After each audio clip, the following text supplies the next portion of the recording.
संपन्न होत असलेला हा दिव्य अशा प्रकारचा अखंड हरिनाम संकीर्तन सप्ताह, अर्थात या वर्षी आपल्या सप्ताहाला 42वे वर्ष आहे, म्हणजे 42. या काळामध्ये 42 वर्ष ही परंपरा काही कमी नाही बरं. तसे आम्ही भरपूर सप्ते पाहिले, कुठं 50वे वर्ष आहे, कुठं 75वा आहे, कुठं शताब्दी महोत्सव आहे, कुठं शतकोत्तर 200 वर्ष ज्या ज्या काही गावांमध्ये सप्ताहाला झाली, अशा ठिकाणी देखील आम्ही सेवेला गेलेलो आहोत. भरपूर जुने सप्ताह आहेत. मोठ्या संत महात्म्यांच्या हाताचे ते सप्ते, त्यांच्या हातून घालून दिलेलं महाराज ती परंपरा, असे भरपूर सप्ताह आम्ही पाहिले. पण तरी सुद्धा 42 वर्ष ही परंपरा काही सामान्य नाही. कारण जेवढे वर्ष या सप्ताहाला झाले, कदाचित काही लोकांचं तेवढं वय सुद्धा नसेल आता. कारण आताच्या या कलियुगाच्या या वर्तमान काळामध्ये 60 वर्ष म्हणजे पुष्कळ झाली आपल्याला. ऍव्हरेज म्हणजे 60. शत गणिले ते अर्ध रात्र खाय.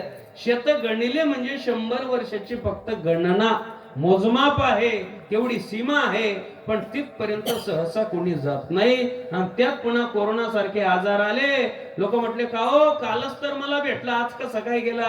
25 वर्ष, 30 वर्ष, 35 वर्ष, 40 वर्षाचे तरुण गेले महाराज. या अशा भयानक काळामध्ये 42 वर्ष जर कीर्तन परंपरा या ठिकाणी तुम्ही सर्व आजंती सीम ग्रामस्थांनी सांभाळून जर ठेवली असेल, तर इमानदारीनं सर्वांचे मनपूर्वक मी अभिनंदन करतो, सर्वांचे मी आभार मानतो. अशा या सप्ताहामध्ये या वर्षी मला देखील सेवेची संधी, समस्त ग्रामस्थ, सर्वच आयोजक, नियोजक, भजनी मंडळ, मला सर्वांची नावे काही माहिती नाही, पण आदरणीय आमचे विजय बापू असतील, आदरणीय आमचे सुधाकर बापू असतील, आदी करून त्यांना सहकार्य करणारी सर्वच मंडळी, वैयक्तिक मला प्रत्येकाची नावं माहिती नाही, आमचं गौरव दादा असेल, सगळीच लोक, या सर्वांच्या वतीनं, सर्वांच्या इच्छेनं आदरणीय हरिभक्तीपरायण सुधाकर बापू यांचा मला फोन आला. त्यांच्या माध्यमातून, त्यांच्या द्वारा ही सेवा माझ्या वाट्याला प्राप्त झाली. नक्कीच स्वतःच परमभाग्य अशा प्रकारचं समजतो की ज्या साधनाने प्रत्यक्ष देह ब्रह्मरूप होतो, ब्रह्मभूत काया होतसे कीर्तने. काया म्हणजे देह, हे सामर्थ्य या कीर्तनाचं असतं. कीर्तनाचांग कीर्तनाचांग होय अंग हरिरूप. या कीर्तनामध्ये अंग हरिरूप होत, हे सामर्थ्य या कीर्तनाचं आहे. याचा अर्थ अंग हरिरूप होणं म्हणजे अंगामध्ये देव येणं असं नाही बरं. बऱ्याच लोकांच्या अंगामध्ये देव येतात. देव अंगामध्ये येणं एवढं सोपं नाही. आमचे आजोबा म्हणायचे, कदाचित देवाचं थोडं वारं येऊ शकतं, कदाचित देवाची थोडी आभा येऊ शकते, छटा दिसू शकते, पण प्रत्यक्ष देव अंगामध्ये येऊ शकत नाही. कारण देवाने आपल्या अंगामध्ये यावं एवढे काही आपण पवित्र नाही. विठ्ठल विठ्ठल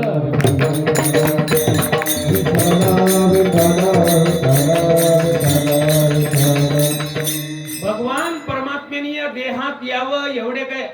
सर्वाघटी राम. प्रत्येकाच्या हृदयामध्ये जरी राम असला, देव असला, पण अंगात देव येणं हे सोपं नाही. बऱ्याच लोकांच्या, कोणाच्या अंगात देवी, कोणाच्या अंगात देव, हे एवढं सोपं नाही बरं वाटतं तेवढं.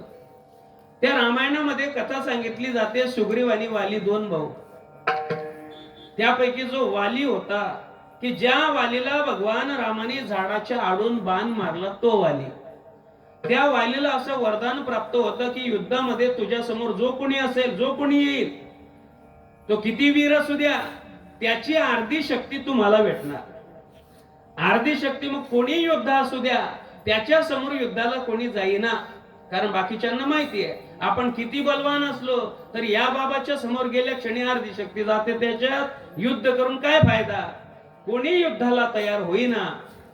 शेवटी वालीला वाटलं आपल्याशी युद्ध कोणी करत नाही, कोणीतरी केलं पाहिजे, जरा 2-2 हात जरा मोकळं झालं पाहिजे. कुस्ती दादा, जरा काहीतरी असं अंग मोकळं केलं पाहिजे. तर त्यानं विचार केला आता युद्ध करायचं कोणाशी. विठ्ठल विठ्ठल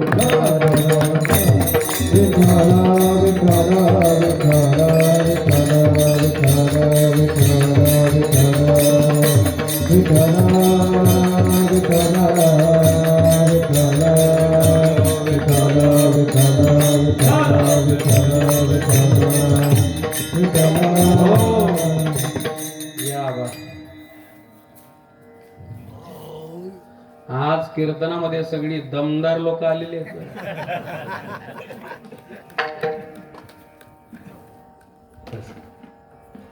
आदरणीय आमचे रघुदादा असतील, बाहेर गावातील सगळेच, मला सगळ्यांचे चेहरे पाठ आहे, फक्त नाव मला आठवत नाही, त्याच्यात माझ्या बुद्धीचा दोष समजा. आदरणीय आबा या ठिकाणी, आबा मला माहिती आहे बरं, आबा आहेत. आदरणीय रघुदादा, त्यांच्या सोबत आलेली सगळीच मंडळी. आजच्या कीर्तनामध्ये जर दमदार लोक असतील तर कीर्तन हे दमदारच झालं पाहिजे आज आम्हाला. त्या दृष्टीने मी रामायणातला प्रसंग सांगत होतो की वालीला असं वरदान होतं, जो कोणी युद्धाला येणार त्याची अर्धी शक्ती निघणार, याच्या अंगात जाणार. मग आपल्याशी युद्ध कोण करणार म्हणे, आपल्याशी युद्धाला कोणी तयार होईना, मग त्याच्या करता युद्ध करायचं कोणाशी. तर त्यांना एकमेव नाव समोर आलं, म्हणजे सध्याच्या काळामध्ये माझ्याशी युद्ध करणार एकमेव व्यक्तिमत्व फक्त हनुमंतराय बस. माझ्या जातीतले आहेत आणि करतील माझ्याशी युद्ध. हनुमंतरायाला सांगितलं, हनुमंता माझी अशी इच्छा आहे की तुम्ही माझ्याशी युद्ध करा. हनुमंतरायानं सांगितलं, विनाकारण बिनकामाचं युद्ध, काय गरज युद्ध करायची म्हणे. नाही हो, जरा बरेच दिवस झाले युद्ध केलं नाही, जरा कुस्ती खेळावी वाटते, या ना जरा 2-2 हात, माझी खूप इच्छा आहे म्हणे. चालेल, तुमची इच्छा असेल तर काही हरकत नाही, करू, मस्त कसरत करायची आपल्याला. बाकीच्यांनी सांगितलं, हनुमंतराया हो म्हणू नका, त्याचं वरदान तुम्हाला माहिती आहे ना, समोर जाता क्षणी तुमची अर्धी शक्ती जाणार त्याच्या अंगात, युद्ध करून काय फायदा. आणि तुम्ही प्रत्यक्ष भगवान शंकराचे अवतार आहे, तुमच्यासारखं बलवान या त्रिभुवनात सध्या कोणी नाही. तर मग तुम्ही जर हारले, आम्हाला काही ते सहन होत नाही, तुम्ही युद्धाला नाही सांगा. अरे म्हटले, ऐका ऐका तुम्ही माझं, करू द्या युद्ध, होऊ द्या, काही चिंता करू नका, सगळं बरोबर करतो. ठरल्याप्रमाणे दोघं युद्धाला आमने सामने आले. समोर येता क्षणी हनुमंतरायाची अर्धी शक्ती निघाली घुसली वालीच्या अंगात. त्याचा परिणाम असा झाला, त्या वालीचं संपूर्ण शरीर फाटायला लागलं महाराज. अंगामध्ये असाची वेदना निर्माण झाली, प्रत्येक रोमा नसा नाड्यांमध्ये ती वेदना सुरू झाली, आणि इतकी भयंकर वेदना की तो वाली बेशुद्ध होऊनच खाली पडला. बाकीच्यांनी सांगितलं, हो हनुमंत, वनात जा, तिकडं झाडाच्या आणलपा तिकडं जा, त्याच्या समोर येऊ नका, काय येऊ नका. अहो तुमची अर्धी शक्ती सुद्धा त्याला झेपवणं होईना. विठ्ठल विठ्ठल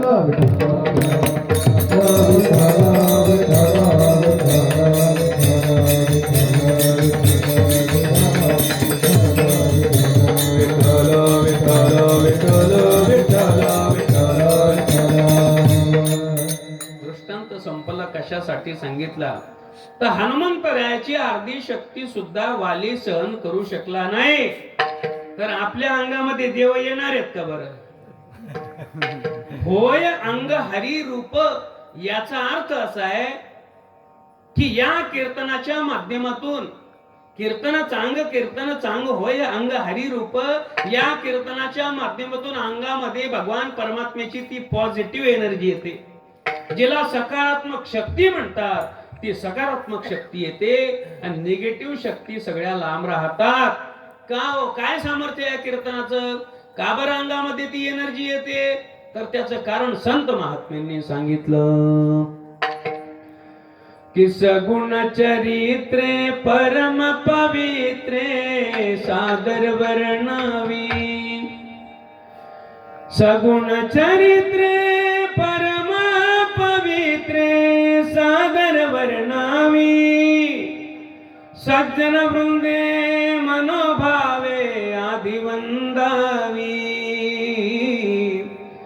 जेणे करोनी मूर्ती ठसावी अंतरीची हरीची, जेणे करोनी मूर्ती ठसावी अंतरीची हरीची,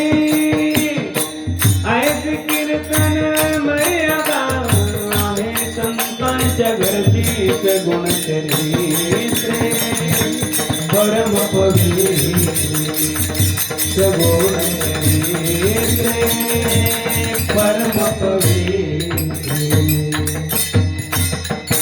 चाल थोडी आधुनिक आहे पण अर्थ फार गोड आहे की सगुण चरित्रे परम पवित्रे सादर वर्णावी. या कीर्तनामध्ये सगुण चरित्रे एकतर संतांचं चरित्र आणि एकतर देवाचं चरित्र, याच्या पलीकडं कीर्तनकारांनी बोलायचं नाही. याच्या पलीकडं टाइमपास करायला भरपूर साधनं आहेत. मोबाईल आहे, टीव्ही आहे, टाइमपासची भरपूर साधन आहे. म्हणून कीर्तन हे टाइमपासचं साधन नाही. कीर्तन म्हटलं म्हणजे संत आणि देव यांचं चरित्र. फक्त पारमार्थिकच चर्चा कीर्तनकारांनी केली पाहिजे. विठ्ठल विठ्ठल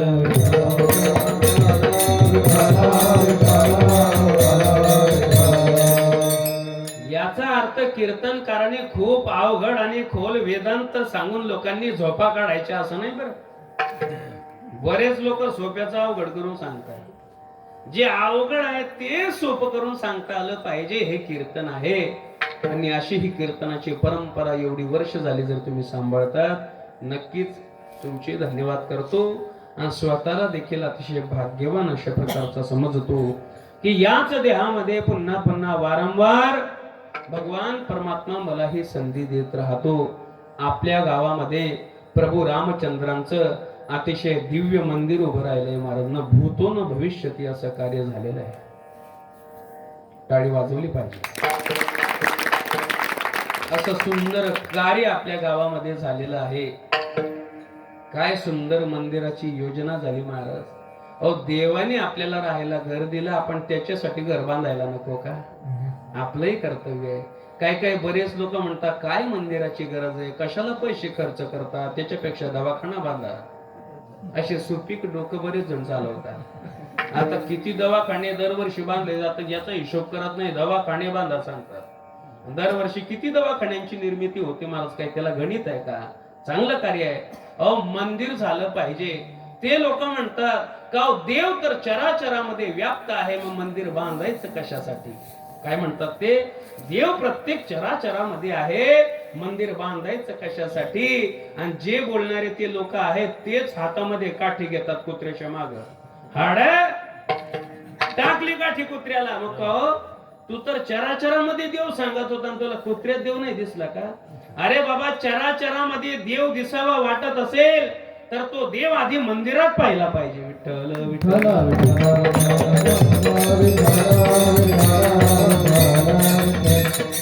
गायीच्या संपूर्ण शरीरामध्ये दुधाच्या नाड्या आहेत. पण ज्याप्रमाणे ते दूध आपल्याला एके ठिकाणी आकर्षित करून जर आपल्याला पाहिजे असेल तर गायीच्या कासेलाच लागावं लागतं.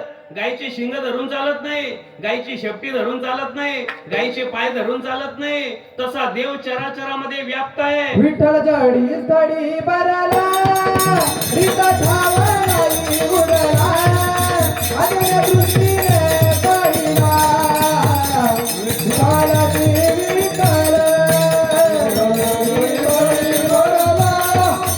मग कुठे नाही उडला अजून दृष्टीने पाहिला विठ्ठला देवी विठ्ठल. विठ्ठल जळी स्थळी भरला रीता ठाव नाही उरला आज म्या दृष्टीने पाहिला विठ्ठलची विठ्ठल. प्रत्येक चराचरामध्ये परमात्मा आहे. पण त्या परमात्म्याचं दर्शन करायचं असेल तर त्या देवाला आधी मंदिरातच पाहिलं पाहिजे. असं सुंदर राम मंदिर. बरं, रामाचीच का आवश्यकता? तर जीवन जगावं कसं, जीवनातली कर्म प्रधानता ही शिकायची रामापासून. मुलगा म्हणून कशी आज्ञा सांभाळली पाहिजे, भाऊ म्हणून किती प्रेम केलं पाहिजे, बाप म्हणून कसा सांभाळ केला पाहिजे, पती म्हणून कसं रक्षण केलं पाहिजे, हा संपूर्ण आदर्श म्हणजे राम आहे. जिथं राम येतात, जगद्गुरु तुकोबाराय म्हणतात, अतिशय गोड अभंग आहे. त्याला अशी सुंदर चाल बांधलेली आहे महाराज बर का. कदाचित काही लोकांच्या येईल लक्षात नाही आला, तुम्ही सांगतो पुढे की झाले राम राज्य काय ऊणे आमासी, झाले राम राज्य काय ऊणे आम्हासी,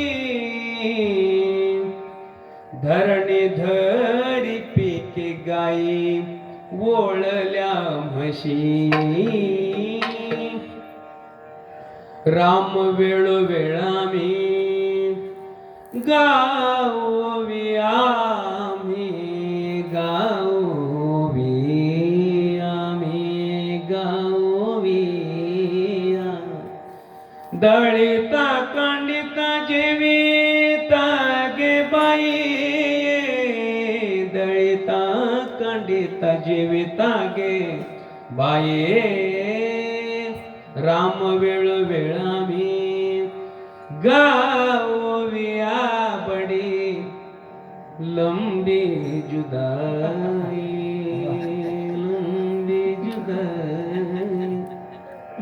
नरेंद्र महाराज चाल लावली याच्याकरता की अयोध्येमध्ये राम मंदिर व्हावं, ही आमची 500 वर्षाची जुदाई होती. मग मी म्हटलं 500 वर्षाची आमची एवढी प्रतीक्षा असेल तर अभंगाला चाल लावायला काय हरकत आहे. विठ्ठल विठ्ठल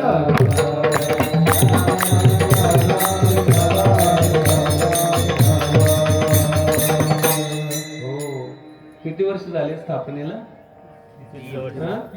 3 वर्ष झाले. 3 वर्षापासून प्रभू रामचंद्र आपल्या गावामध्ये आले. आपण खरंच गावकरी अतिशय भाग्यवान आहोत. ज्याप्रमाणे प्रभू रामचंद्र येता क्षणी शबरी मातेची काय अवस्था झाली होती महाराज, आणि तीच अवस्था तोच आनंद संपूर्ण गावकऱ्यांना मिळालेला आहे. कि मेरी चौखट पे चल के आज चारों धाम आए, बजाओ ढोल स्वागत में मेरे घर राम आए, कथा शबरी की जैसे जुड़ गई मेरी कहानी से, नारों को आज धोने दो चरण आंखों के पानी से, बहुत खुश है मेरे आंसू के प्रभु के काम आए, बजाओ ढोल स्वागत में मेरे घर राम आए.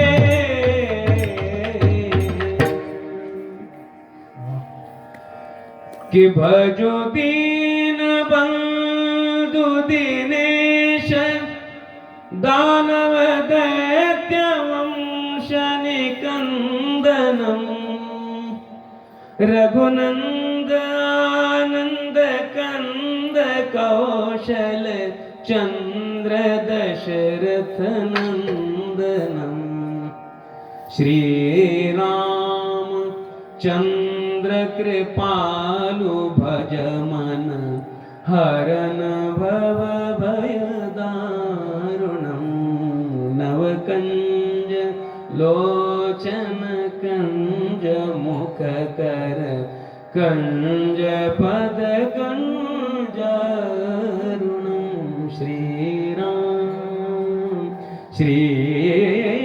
राम विठ्ठल विठ्ठल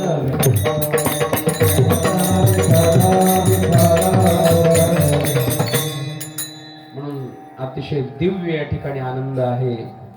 प्रतिवर्षी अतिशय सुंदर सप्ताह, नियोजन अतिशय छान आहे. उपस्थित गुणीजन कलाकार महाराज मंडळी, वारकरी शिक्षण संस्थेमध्ये अध्ययन करणारी मंडळी तुमच्या गावामध्ये आलेली आहे की जे शिकून सुटलेले नाहीत तर सध्या वर्तमान काळामध्ये शिकत आहेत संस्थेमध्ये.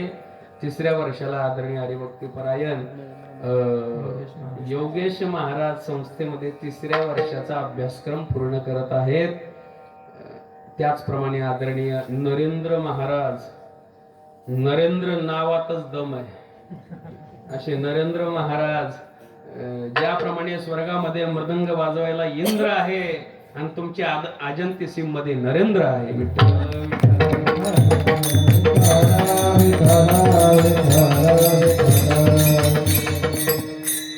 संस्थेतून आलेले विद्यार्थी आहेत इकडं घोडसगावला आदरणीय गणेश महाराज या ठिकाणी आहेत. ऐका, हे आळंदीतून या ठिकाणी आलेले आहेत. खरंच आपण भाग्यवान आहोत. ते वैयक्तिक जीवनामध्ये कसे आहेत हे पाहू नका, पण आले कुठून हे पहा. कुठून? आळंदीवरून. आम्ही आळंदीला राहत असताना मधुकरी मागायला जायचो दुसऱ्याच्या दारात. कधी 5 किलोमीटर, कधी 10, कधी 15 किलोमीटर अशी प्रत्येकाची गावं फिक्स. आणि ते मधुकरी मागायला गेलेलो असताना लोक आम्हाला, कोणी अमुक कोमल महाराज आले, कोणी नरेंद्र महाराज आले, कोणी योगेश महाराज आले, कोणी निलेश महाराज आले म्हणून मधुकरी वाढत नव्हते. माझ्या दारामध्ये प्रत्यक्ष माऊली ज्ञानोबा मधुकरी मागायला येतात. या भावनेनं लोकांनी आम्हाला मधुकरी वाढली.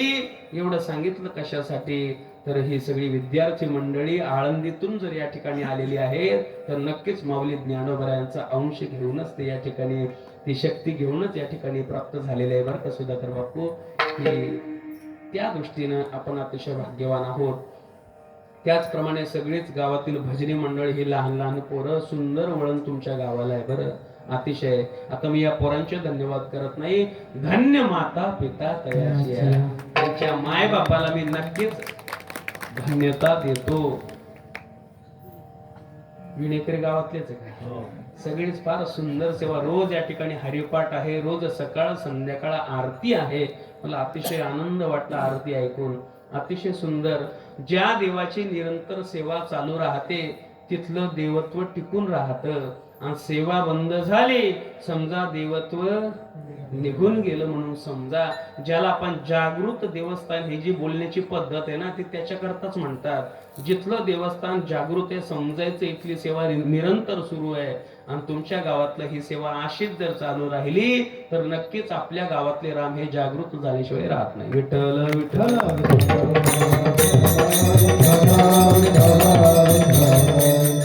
त्याचप्रमाणे जय श्रीराम साऊंड सिस्टीम अतिशय सुंदर आता ऑपरेटिंग सुंदर केलेली आहे. तर धुपेवाले दादा सिस्टीम मध्ये धुपे नाव फार पुढे आहे बरं. अतिशय सुंदर तुम्ही ऑपरेटिंग केलेली आहे. तुम्हाला धन्यवाद करतो.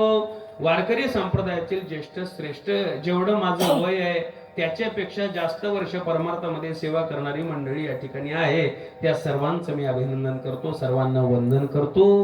गावातील सर्वच, आता बऱ्याच लोकांची नावे माझी पाठ आहेत, बऱ्याच लोकांची पाठ नाहीत, पण वैयक्तिक कुणाचं नाव न घेता सगळ्यांना मस्तक आहे पायावरी या वारकरी संतांच्या वंदन करतो आणि माझ्या चिंतन सेवेला प्रारंभ करतो. विठ्ठल विठ्ठल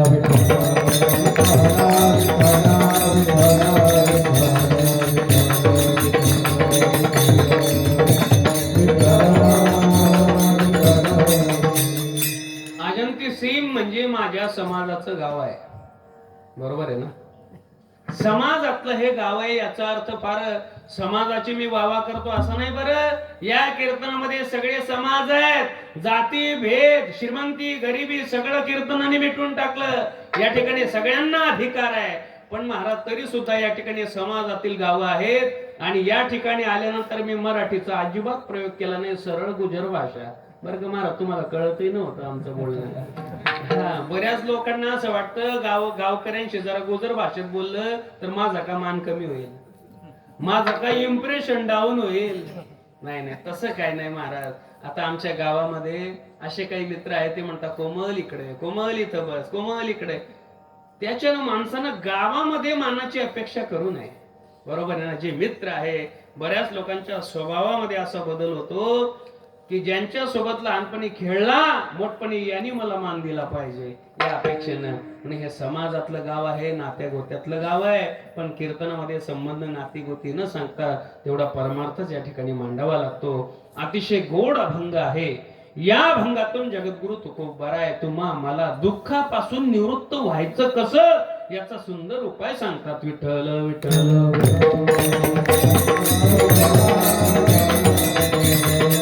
कोणता उपाय सांगितला महाराजांनी? दुःखातून मुक्त व्हायचं कसं? कारण प्रत्येकाच्या वाट्याला दुःख आहे. या जगामध्ये असा कोणता जीव नाही की ज्याच्या वाट्याला दुःख नाही, प्रत्येकाला दुःख आहे, हे मी सांगत नाही. श्री संत कबीर महाराज यांनी अख्ख्या जगाचा शोध घेतला आणि त्यांच्या संशोधनामध्ये एक त्यांच्या लक्षात आलं की जो देखे सो दुखे जाय बाबा, सुखे जाय कोई नहीं रे, जो देखे सो. ज्याला पाहिलं तो दुखी आहे. फक्त सामान्य लोक आणि गरीबच लोक दुखी असं नाही. कबीर महाराज म्हणतात की राजा दुखिया प्रजा दुखिया, दुखिया है घर बैरागी,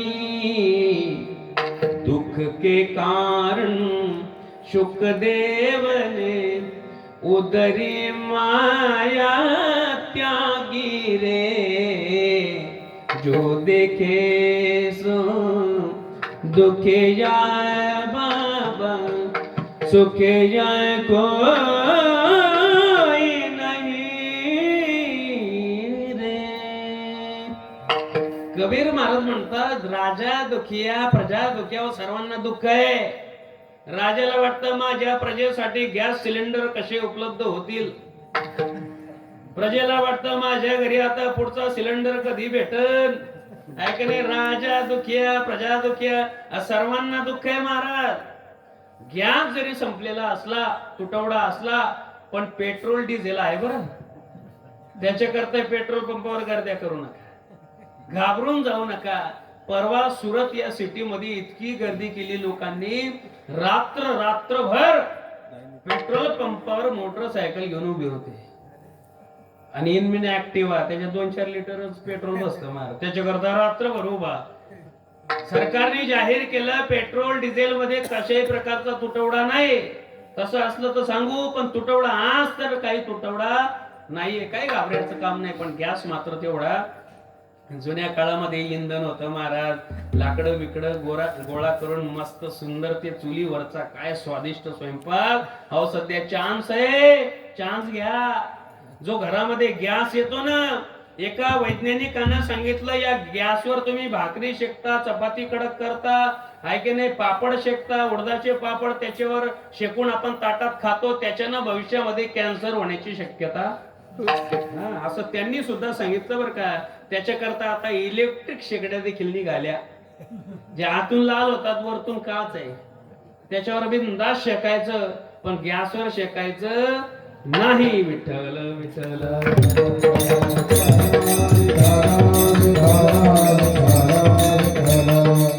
प्रत्येकाला दुःख आहे, प्रत्येकाला.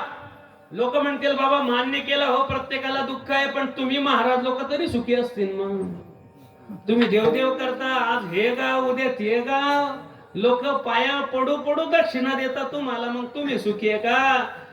गाड्या घेऊन हिंडता मला भर दुपारी येशीत, मग तुम्हाला सुख आहे का? हो आम्हाला कसलं सुख आहे, आम्हाला डबलचं दुःख आहे, डबल. कबीर महाराज म्हणतात कि जोगी दुखिया जंगम दुखिया, तपसी को दुख दुनारे, म्हणजे दुप्पट. कि आशा मनशा सब घट व्यापी, कोई महल नहीं सुना रे, जो देखे सो. तपस्वी को दुःख दुना. आम्ही तपस्वी लोक, तपस्वी म्हणजे निदान काय का होईना आम्ही कीर्तन करतो, काकडा करतो, हरिपाठ करतो, नित्यनेम करतो, नामचिंतन करतो, ही आताची तपश्चर्याच आहे. तपस्वी को दुःख दुना, आम्हाला डबलचं दुःख, ज्याच्या करता घरादाराचा त्याग करून फिरतो. पण आशा मनशा सब घट व्यापी, पण प्रत्येकाला आशा आहे, प्रत्येकाला इच्छा आहे, प्रत्येकाला अपेक्षा आहे. मी फार लांबून 125 किलोमीटर वरून डिझेलची गाडी घेऊन आलो, या ठिकाणी आल्यानंतर काहीतरी व्यवस्थित होईल, आहे की नाही? अपेक्षा आहे का नाही? आज ते प्रत्येकाच्या हृदयात. आता बोललो म्हणून जास्त ताण पाडू नका तुम्ही. प्रत्येकाच्या हृदयामध्ये इच्छा अपेक्षा राहतेच महाराज, याच्यातून कोणी सुटलेलं नाही. अहो कबीर महाराज म्हणतात की ब्रह्मा विष्णू शंकर दुखिया, जिने सृष्टि कमाई रे, देखे दुखे जाए बाबा सुखे जाए कोई नहीं रे। ब्रह्मा विष्णू शंकर दुखिया, अहो देवतादिकांना सुद्धा दुःख चुकलेलं नाही. ब्रह्मा विष्णू शंकर त्यांनाही दुःख आहे महाराज, सर्वांना दुःख आहे. म्हणून असं कोणी म्हणू नका की देवाने माझ्याच वाटेला दुःख दिलं. बऱ्याच लोकांची अशी तक्रार आहे की देवाने दुःख फक्त मलाच दिलं आणि दुसरे कसे सुखी. अरे बाबा, तू मला दिलेलं दुःख ते तुम्हीच केलेलं कर्म आहे. तुम्ही काय, मी सुद्धा त्याच्यातच आहे, सर्व त्याच्यात आहे. आपल्या वाटेला आलेलं दुःख समजायचं आपणच केलेलं कर्म आहे, ते दुसऱ्याने नाही केलं, ते आपणच केलेलं आहे. आले त्याची भोगाले उपजले उपजले मेरे जगीती, उपजले मेरे जगीती. सगळे कर्म झाले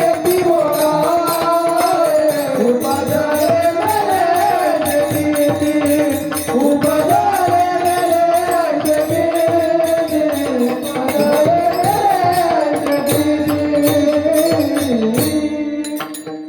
केले कर्म झाले त्याची भोगा आले. केलेलं कर्म तेच आपल्याला भोगायला मिळतो बाबा, ते दुसऱ्याने केलं नाही. पण लोक म्हणतात नाही नाही नाही नाही, तुमचा देव काही खऱ्याचा नाही. बरं, मग देव खऱ्याचा नाही, मग तू खरा आणि देव खोटा. आपण केलेलं कर्म आपल्यालाच भोगायचंय, ते देवतादिकांना सुद्धा चुकलेलं नाही. कर्मे दशरथे वियोगे मेला, कर्मे श्रीराम वनवासा गेला आणि वियोग घडला सीता देवी. केलेलं कर्म त्यांना सुद्धा चुकलं नाही. रामायणामध्ये श्री सीता माता एके दिवशी बागेत फिरायला गेल्या. बागेत म्हणजे बगीच्यामध्ये, म्हणजे गार्डन मध्ये, वनामध्ये फिरायला गेल्या. त्यांच्या कानावर एक आवाज आला की कोणीतरी रामकथा सांगताय. मग त्या आवाजाच्या दिशेनं सीता माता गेल्या तर त्यांना असं दिसलं एक पक्षी आपल्या पत्नीला म्हणजे पक्षिणीला रामकथा सांगतोय. सीता मातेला आश्चर्य वाटलं, आनंद वाटला. त्या काळामध्ये पक्ष्याची भाषा लोकांना कळत होती. काय आनंद आहे, काय रामाचं राज्य आहे हो. माणसं तर रामकथा करतातच, पण पशु पशवादिक सुद्धा रामकथा करतात. काय भाग्यवान आहे, काय त्रेतायुग आहे, काय आनंद आहे. म्हणजे काय सुंदर रामकथा पक्षी सांगायला लागला. ही रामकथा मला सुद्धा ऐकायची. कोणाला इच्छा निर्माण झाली सीता मातेला. मग तिनं काय केलं, ते पक्षी आणि पक्षिणीला एका पिंजऱ्यात बंद केलं आणि घरी घेऊन आली. पक्ष्यानं सांगितलं, का सीता माता आम्हाला कशाला घरी आणलं, का पिंजऱ्यामध्ये आम्हाला बंद केलं. अरे म्हणे आई, मला सुद्धा रामकथा ऐकायची आहे. म्हणे मग रामकथा ऐकायची त्याच्याकरता पिंजऱ्यात बंद केलं पाहिजे का. मोकळं सोडा आम्हाला, आम्ही येत जाऊ, तुम्हाला रामकथा सांगत जाऊ. बरं, मी रामकथा सांगतो काय, मला लई हौस आहे म्हणून नाही. माझ्या पत्नीच्या पोटामध्ये पिलंय, त्यांना संस्कार व्हावे त्याच्याकरता आमची रामकथा चाललेली आहे. अरे म्हटले कोणत्या का निमित्तानं होईना, पण मला सुद्धा ऐकायची आहे. मग म्हणे आम्हाला मोकळं सोडा, पिंजऱ्यामध्ये कशाला बंद करतात. जे पक्षी असतात त्यांना देवाने उडायला पंख दिलेले असतात. बऱ्याच लोकांना छंद आहे, घरामध्ये चिमणी आण, पोपट आण, छंद असतो लोकांना. चांगली गोष्ट आहे, पण सांगू का, नकळत घडणारं पाप आहे. लोकांना कळत नाही त्याच्यातलं. लोक म्हणतात लय लाड कौतुक करतात, पोपटाला मिरची आवडते, मिरची खाऊ घालतात, डाळिंबाचे दाणे देतात, त्याचं कौतुक करतात. त्या पोपटाला मिठू मिठू बोलायला शिकवतात. मिठू मिठू बोलतात रो, काय बिघडे, त्याला बोलायला शिकवतात, त्याचे लाड कौतुक करतात. पण कितीही लाड कौतुक केले तरी सुद्धा नकळत घडणारं ते पाप आहे. ती दिसायला दया आहे पण असायला नाही. त्या पक्षाला भगवान परमात्म्याने आकाशात उडायला पंख दिले तर त्याचं स्वातंत्र्य काढायचं आणि एक बाय दोनच्या पिंजऱ्यामध्ये त्याला बंद करायचं. सगळ्यात मोठं पाप आहे. त्या पक्षाला बोलता येत नाही आणि बोलतो तर त्याची भाषा आपल्याला कळत नाही. पण एका गीतकाराने इतके सुंदर भाव लिहिले महाराज, इतके गोड लिहिले. जुन्या काळातलं गीत आहे, पिंजरे के पंछी रे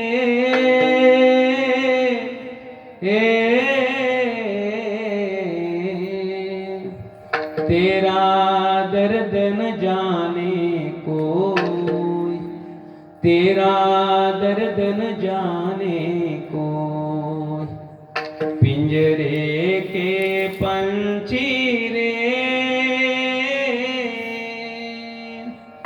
बाहर से तू खामोश रहे, भीतर भीतर रोए रे, हे भीतर भीतर रोए, तेरा दर्द न जाने को,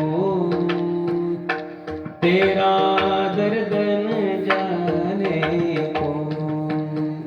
पुढे ऐका महाराज, पुढे खूप गोड आहे. छिपके रोने वाले, रखना छिपा के दिल के छाले रे, ए विधि ने तेरी कथा लिखी है, आंसू में कलम डूबो, तेरा दर्द न जाने को, तेरा दर्द न जाने को, पिंजरे के पंछी रे. अतिशय वेदना, अतिशय वेदना त्या पक्षाच्या हृदयामध्ये. सीता माता मला सोडा. अरे म्हणे माझं ऐक आता, तुला सोडते पण माझं एक म्हणणं ऐकून घे. तुझ्या पत्नीच्या पोटामध्ये काय आहे? पिल आहे, अंडी आहे. आता तिला पुढे उडता नाही येणार. कुठं पडली बिडली, कोणी पारद्याने पकडलं तुम्हाला तर काय जीवाचे हाल होणार तुमचे. हा, हे म्हणणं पटलं तुमचं आम्हाला. बरोबर सांगताय, माझ्या पत्नीच्या पोटामध्ये पिल आहे तर बरोबर सांगता. मग तिला राहू दे पण मला सोडत चला. मी रोज जाणार, बाहेरून येणार. म्हणे कशासाठी? म्हणे मी जरी तुमच्या महालात राहणार पण मी माझ्या कष्टाचं खाणार, मी फुकटचं खाणार नाही. म्हणे का नाही खाणार? म्हणे मी कुठे माणूस आहे का? बरोबर आहे ना. काय काय लोक महाराज आपल्या आधी त्यांचा फोन येतो, आम्ही कीर्तनाला पोहोचत नाही तोवर त्यांचा फोन. महाराज आम्ही पोहोचलो बरं इथं. बर तुमच्या गावचा सप्ताह माहिती महाराज आम्हाला. त्या बरोबर पहिल्या दिवशी हजर राहतो, पहिल्या पंक्तीलाच. बरोबर की नाही? म्हणे मी माझ्या कष्टाचं खाणार. बरं का, लोक म्हणतात शरीरासाठी ऑर्गॅनिक चांगलं, सेंद्रिय पद्धतीनं पिकवलेलं, नैसर्गिक पद्धतीनं पिकवलेलं कधीही शरीरासाठी चांगलं. बरोबर आहे ना? हे बरोबर आहे. पण पुढचा सिद्धांत आहे का? शरीरासाठी किती ऑर्गॅनिक खाता, किती सेंद्रिय पद्धतीनं पिकवलेलं नैसर्गिक तुम्ही खाता, ते शरीरासाठी चांगलं आहे. बरोबर आहे. पण याच्यापेक्षा आपल्या कष्टातून कोणती भाकरी आलेली आहे ती सगळ्यात श्रेष्ठ आहे आपल्यासाठी. किती ऑर्गॅनिक आलं त्याच्यापेक्षा कष्टातून किती आलं ते जास्त महत्वाचं आहे. म्हणजे माझ्या कष्टाचं मी खाणार, मी दाणे वेचून खाणार, माझ्या पत्नीसाठी दाणे आणणार. म्हणे ठीक आहे, चालेल, बरोबर आहे, तुझा सिद्धांत मला मान्य आहे. जा, जेथे कीर्तन करावे तेथे. हा नियम होता त्याचा, आमचा नाही बरं, त्या पक्षाचा होता. त्यानं रोज जायचं, दाणे वेचायचे, पत्नी करता आणायचे. एके दिवशी तो पक्षी सकाळी गेला तर संध्याकाळपर्यंत आलाच नाही. ती पक्षीने व्याकुळ व्हायला लागली. माझे पती अजून कसे येत नाही? संध्याकाळ होत आली, त्यांना काय झालं तर नसन, झाडाला तर नाही धडकले, कोणी पारद्याने तर नाही पकडलं, कुठं काट्यात तर नाही अडकले, काय झालं असेल, कुठं वारा वादळ मध्ये सापडले की काय, ही तिला चिंता झाली. तिने सांगितलं, सीता माता मला सोडता का जरा? म्हणे का? मी वर जाते आकाशात, तिथून त्यांना आवाज देते, माझ्या जातीवाल्या पक्ष्यांना विचारते कोणी त्यांना पाहिलं का, माझ्या पतीला कोणी पाहिलं का, जरा थोडा तपास करते, लगेच येते. म्हणे नाही नाही आई, तुझ्या पोटामध्ये आता गर्भ आहे, तुला व्यवस्थित उडता सुद्धा येत नाही, तू गेली तुला काही बरं वाईट झालं, पुन्हा सगळं पाप माझ्या डोक्यावर. म्हणून खऱ्या अर्थाने पक्षी पाळायचेच नाही, आणि जर पाळले तर शेवटपर्यंत सोडायचे नाही. बरेच लोक कुत्रे पाळतात, कंपाऊंड मध्ये जोपर्यंत कुत्रे जोपर्यंत चांगलं, त्याला बाहेर सोडा, बाहेरचे कुत्रे लगेच फाडून टाकतात, त्यांना सहन होत नाही. महाराज शेवटपर्यंत पालन करा. बरेच लोक आयुष्यभर गायीचं दूध पितात आणि ती गाय म्हातारी झाली की कसायला विकतात. जो बैल आपल्या शेतामध्ये आयुष्यभर राबला म्हातारा होईपर्यंत, त्याचे हातपाय कंबर थकेपर्यंत राबला तो बैल, त्या बैलाला शेवटी त्याचा सांभाळ करायचा तर लोक कसायला विकतात, कसायला. आता लोक नाव ठेवू नये याच्याकरता फक्त घरातली म्हातारी जिवंत आहेत आता. नाही तर लोकांचं काय करायला त्या नाही देतील कसायला महाराज. हा, फक्त लोक काय म्हणतील हे काही बरोबर नाही म्हणून, नाही तर काय कमी केली आपण. जी गाय त्या लहान लेकराला आईचं दूध, जर आईला ताप असेल, ज्वर असेल, काही विकार असेल, काही व्याधी असेल, रोग असेल, तर म्हणतात गाईचं दूध पाजा. आईनंतर सर्वश्रेष्ठ दूध गाईच आहे. आणि तीच गाय म्हातारी झाली की कसायला विकून टाकतात. महाराज, माणसासारखं कृतज्ञ या जगात कोणीच नाही. विठ्ठल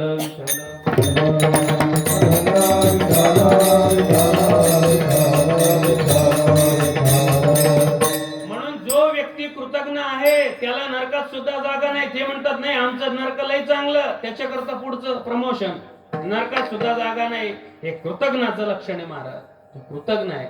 सीता मातेनं सांगितलं मी तुला सोडत नाही, तुला काही बरं वाईट झालं तर. तो पक्षी गेला गेला, आता त्याच्यानंतर तुझे पोटात पिलंय ते जरा चांगली राहिली पाहिजे, तुला नाही सोडत. म्हणे सोडत नाही का तुम्ही, एकदा सांगा. म्हणे नाही सोडत. मग मी माझा प्राणत्याग करते. मी माझ्या पतीशिवाय जगू शकत नाही. मी तुम्हाला शेवटचं सांगते, मला जर नाही सोडलं मी माझा प्राणत्याग करते.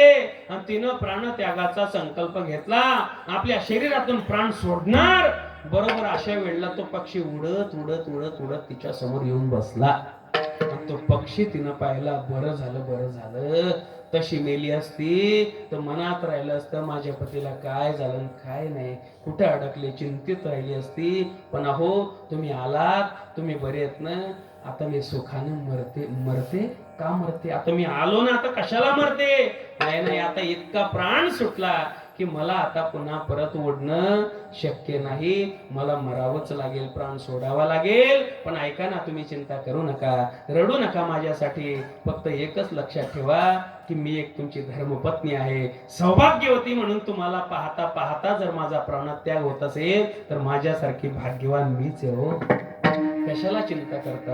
आणि असं बोलून तिनं प्राणत्याग केला.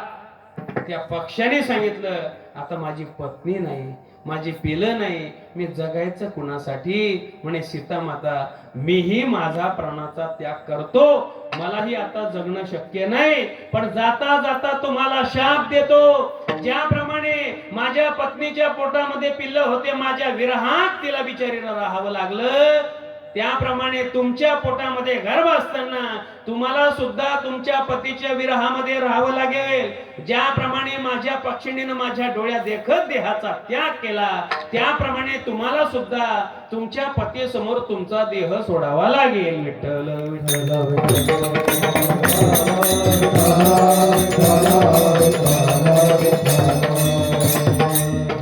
आणि तोच दिलेला शाप सीता मातेला भोगावा लागला का नाही सांगा. पोटामध्ये गर्भ असताना रामाच्या विरहात राहावं लागलं वनामध्ये, आणि रामाच्या देखत स्वतःचा देह सोडावा लागला.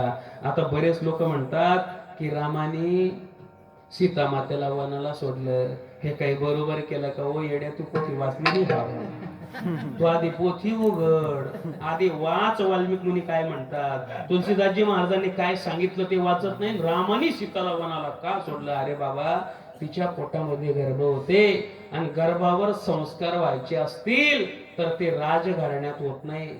कारण तिच्या माहेरी राजघराणं, सासरी राजघराणं. माहेर तर जनक राजे होते महाराज, त्रैलोक्याचे अधिपती होते जनक राजे, आणि इकडे दशरथ राजे. महाराज, राजघराण्यामध्ये गर्भावर संस्कार होत नाही. पलंगावर झोपलं, लावली टीव्ही की मूवी चॅनल सगळे हजर आहेत. टीव्ही सिरियल, पवित्र रिश्ता, कुंडली भाग्य, कुमकुम भाग्य, ये रिश्ता क्या कहलाता है. ते मराठी काय सिरियलचं नाव देतील सांगता येत नाही. माझ्या नवऱ्याची बायको, असं माझ्या नवऱ्याची बायको. मग तुझ्या नवऱ्याची बायको तूच आहे का दुसरी आहे. काही नाव ठेवतात, लगीर झालं. बापरे, याच्यात लोक येडे होऊ राहिले, ते पैसे कमवू राहिले आणि लोक येडे होऊ राहिले. विठ्ठल विठ्ठल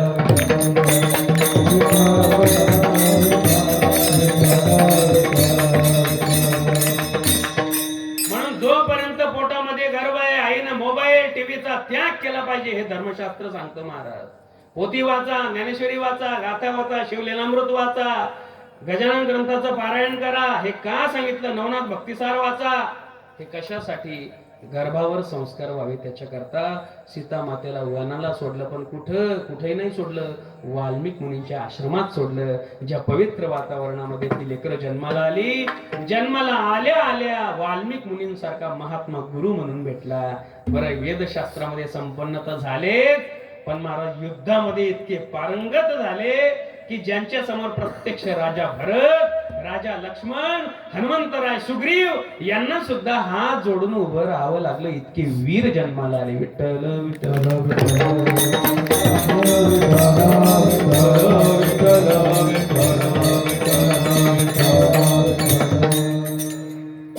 म्हणून रामायणामध्ये जे दिसतं कदाचित त्याचे दोष पाहू नका. जे महाभारतामध्ये घडलं त्यामध्ये दोष पाहू नका. लोक पोथी वाचत नाही. महाभारताचे 7 खंड आहे.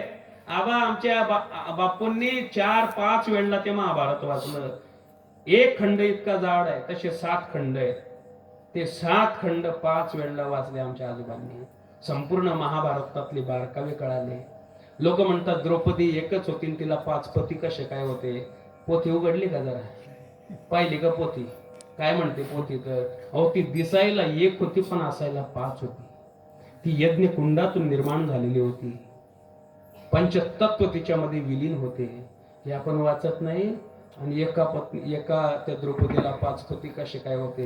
मला ती दिसायला एक होती. फक्त तुका म्हणे आम्ही झालो अग्निरूप, लागून येदू पाप पुण्यांगा. म्हणून तुकोबरायांचं एक प्रमाण आहे. महाराज तुम्हाला आठवत नाही बरं, कोणाला आठवलं तर सांगा, नाही आठवलं तर जाऊ द्या. पण तुकोबरायांचं एक प्रमाण आहे.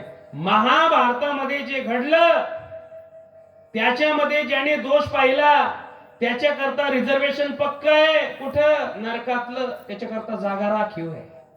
ज्यानं महाभारतात दोष पाहिले त्याच्याकरता नरकामध्ये जागा आहे. विठ्ठल विठ्ठल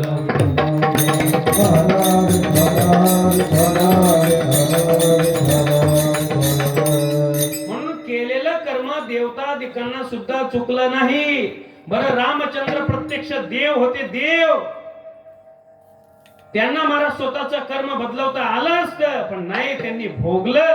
बरं, काय सामान्यच्या घरी जन्माला आले होते का हो आपल्यासारख्या? नाही नाही. काय गोड वर्णन आहे कि दशरथ के राज दुलारे, कौशल्या की आंख के तारे, वो सूर्य वंश के सूरज वो रघुकुल के उजियारे, राजीव नयन बोले, राजीव नयन बोले, मधुभरी बाणी, राम कहानी सुनो श्री राम कहानी. पुढचा आहे का? खल भेष भिक्षु का धर के, भिक्षा का आग्रह करके, खल भेष भिक्षु का धर के, भिक्षा का आग्रह करके, उस जनक सुचि सीता को छल बल से ले गया हर के, बड़ा दुख पावे, बड़ा दुख पावे राजा राम जी की रानी, राम कहानी सुनो श्री राम कहानी, राम कहानी सुनो श्री राम कहानी.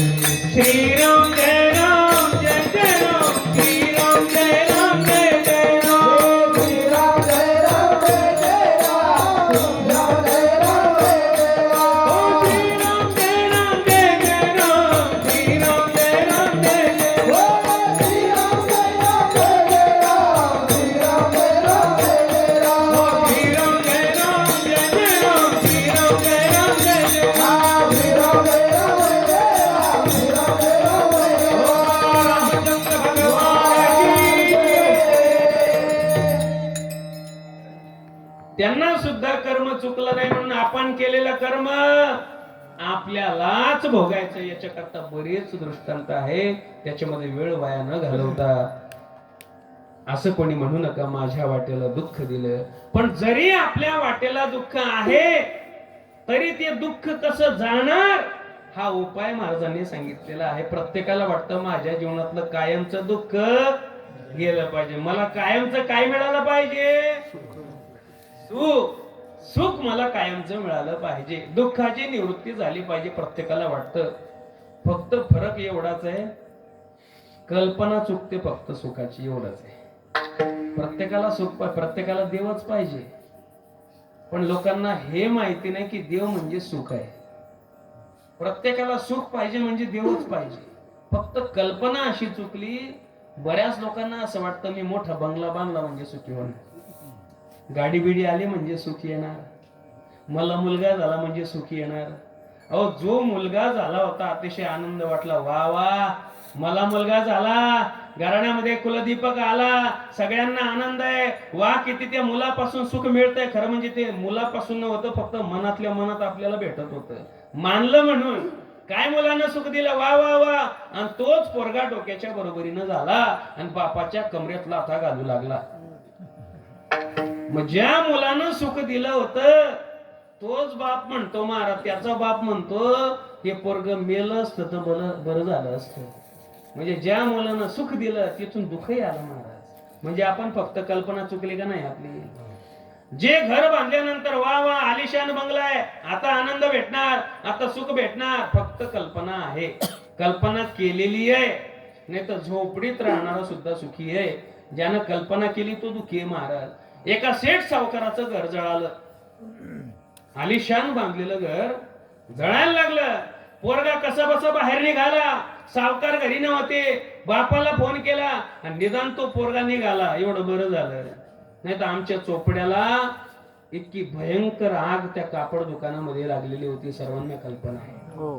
कापड दुकानामध्ये अशी आग लागली, घरातली ती मालकीन बाई होती, त्याचा पोरगा घरी होता, तर त्या बाईचा हात जळाला, मान जळाली, पण जिवंत आहे, चांगली आहे. पण जो मुलगा तिचा होता तो बेडरूम मध्ये बाथरूम मध्ये अडकला, त्याला बाहेर निघता येईना. त्याने विचार केला अंगावर पाणी टाकत राहिलं म्हणजे आपल्याला ती उष्णतेचा काही त्रास होणार नाही. त्यानं बादलीत पाणी लावलं, पुन्हा डोक्यावर शॉवर चालू केला, बादलीनं पाणी घेत घेत घेत वाचला. बरोबर, युक्ती चांगली होती त्याची, पण महाराज त्या बाथरूमला खिडकीच नव्हती, त्याला ऑक्सिजन भेटला नाही. आणि मुळात काय झालं, अशा वेळेला लोक घाबरतात खूप. कोरोनामध्ये जेवढे कोरोनानं मेले नाही तेवढे घाबरून मेले लोक, भीती. स्वतःच्या पायानं चालून गेले हो दवाखान्यात, फक्त शंका होती म्हणून. स्वतःच्या थोडी सर्दी आली, नाक दुखायला लागलं, घसा दुखायला लागला, चालले दवाखान्यात. त्यांनी सांगितलं पॉझिटिव्ह, तुम्ही पॉझिटिव्ह आहे. एका ठिकाणी असं समोर आलं महाराज, तो डॉक्टर आधी पेशंट आलं की त्याला विचारत होता घरी किती लोक राहतात, जमीन किती आहे, प्रकृती कशी आहे, घरची परिस्थिती कशी आहे. तो पेशंट म्हणे माझ्या परिस्थितीची तुला घेणं काय नाही. मग तुमची परिस्थिती चांगली आहे का, हो चांगली आहे, हो बागायतदार आहे, 100 एकर जमीन आहे, वा वा, मग तुम्ही पॉझिटिव्ह.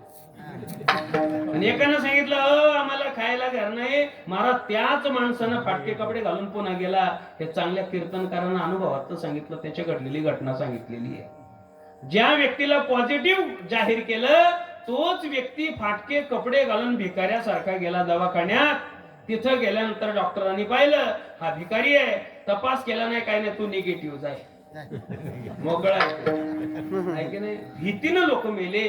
त्या चोपड्याला त्या मुलाला ऑक्सिजन भेटलं नाही, बेशुद्ध होऊन पडला आणि बेशुद्ध अवस्थेमध्ये मेला. असं घडलेली घटना आहे. निदान या सावकाराच्या घराला आग लागली, पोरग कसं बस बाहेर निघालं, बापाला फोन केला, रडायला लागला, बाबा हो आपल्या घराला आग लागली, हो आग, आता काय करायचं, भयंकर आग लागली. रडायला लागला, बाबा तुम्ही माझ्यासाठी एवढं केलं, त्याला आग लागली. अरे म्हटले बाळा रडू नको, नको रडू. म्हणे रडू नको, नाही रडू नको. म्हटले का, अरे ज्या घरासाठी रडतो त्याचा कालच सौदा फिक्स झाला, विकलं घर, ऍडव्हान्स आली, विकलेलं आहे घर. महाराज जसा नळ बंद करावा तसं त्याचं रडणं थांबलं आणि हसायला लागला. हो पुन्हा 5 मिनिटांनी बापाचा फोन आला, हे बाळा आपल्या घराला आग लागली, त्याला माहिती झालं, त्यानं सांगितलं ऍडव्हान्स तुमच्याकडेच ठेवा, पण मला घर घ्यायचं नाही, सौदा माघारी फिरला. असं बोलल्याबरोबर जसा नळ चालू करावा तसं रडणं सुरू झालं, विठ्ठल विठ्ठल.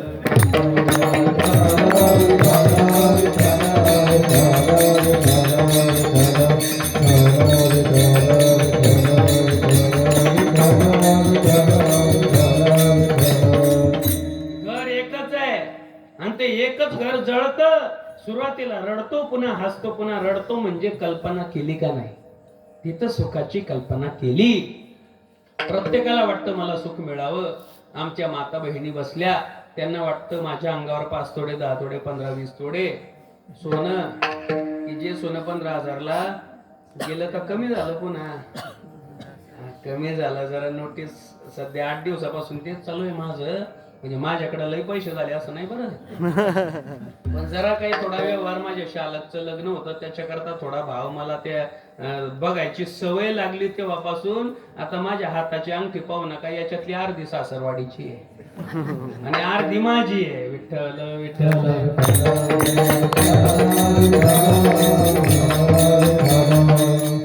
त्यांनी बिचाऱ्यांनी केली 5 ग्रॅम, पण ती माझ्या तब्येतीला नंतर तेव्हा बरं वाटत होतं. तशा 2 केल्या होत्या, कशाला कमी सांगायचं महाराज, जेवढं केलं तेवढं सांगायचं. पुन्हा बातमी कळाली तर का महाराज आम्ही काही एकच केली होती का तुम्हाला? 2-2 अंगठ्या केल्या तुम्हाला आम्ही, 6 ग्रॅम ना 5 ग्रॅम. मी म्हटलं तब्येतीला काही सूट होत नाही, टाकलं, पुन्हा 5 ग्रॅम वाढवले. आता जरा तब्येतीला बरी दिसते. आमची मंडळी म्हणतात तुम्ही हातात घालत चला, जरा चांगली वाटते, फक्त लांब गेले की घरी ठेवून जातं म्हणे. केली कशाला एवढा जीव? म्हणजे सोनं आलं म्हणजे सुखी होणार का? फक्त कल्पना आहे. भविष्यामध्ये जर कदाचित असा प्रसंग आला, लोक महाराज त्या अन्नासाठी त्याच्याकरता म्हणतील आमचं सोनं घ्या, आमचे पैसे घ्या, तेव्हा काही कामाला येत नाही. लोक म्हणतात अहो सगळं घेऊन टाका, फक्त शेअरभर जिवारी द्या. असा प्रसंग जर देशामध्ये निर्माण झाला, काय करता सोन्याला, काय करता पैशाला महाराज? फक्त सुखाची कल्पना आहे. प्रत्येकाला सुख पाहिजे, दुःख कोणाला नको.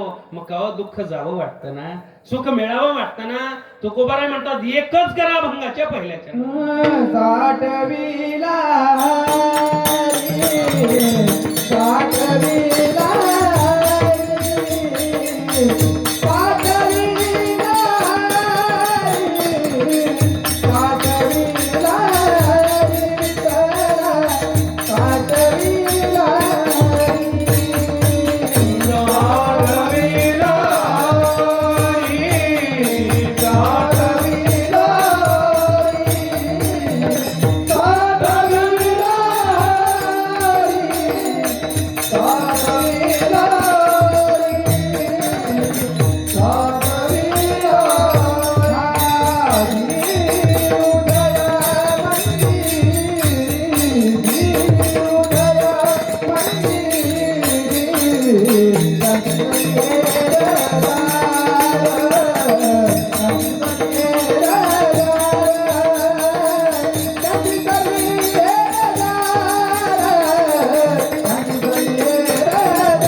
चांगली तयारी होते बरं तुमची, फार आनंद आहे.